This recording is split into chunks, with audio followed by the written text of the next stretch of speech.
Messi উদ্দাম যৌনতার প্রস্তাব দিয়ে অর্থ দিতে চেয়েছিলেন, আর সেই প্রস্তাব তিনি প্রত্যাখ্যান করেন। লিওনেল মেসির বিরুদ্ধে এমন বিস্ফোরক অভিযোগ তোলেন প্যারাগুয়ের আলোচিত মডেল ল্যারিসা রিকোলমে। এক টেলিভিশন সাক্ষাৎকারে ল্যারিসা এ দাবি করেন, তার ভাষায়, আমি খুব সহজলভ্য নই, অর্থ দিলেই আমাকে পাওয়া যায় না।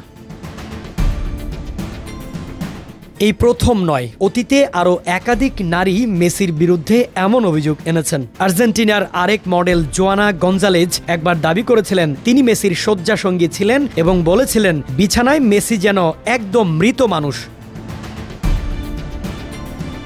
তবে এসব দাবির বিরুদ্ধে কখনো প্রকাশ্যে মুখ খোলেননি লিওনেল মেসি। ফুটবল বিশ্বে বরাবরই নিখুঁত ও পরিচ্ছন্ন ভাবমূর্তির জন্য পরিচিত মেসি নারী ঘটিত কেলেঙ্কারির সঙ্গে তার নাম কখনো জোরালোভাবে শোনা যায়নি। ল্যারিসা রিকোলমে মূলত আলোচনায় আসেন 2010 বিশ্বকাপে, যখন তিনি প্রতিশ্রুতি দিয়েছিলেন প্যারাগুয়ে জিতলে তিনি নগ্ন হবেন। তখন থেকেই তাকে প্যারাগুয়ের বিশ্বকাপ গার্ল বলা হয়। জাতীয় দলের খেলার সময় নিয়মিত গ্যালারিতে দেখা যেত তাকে।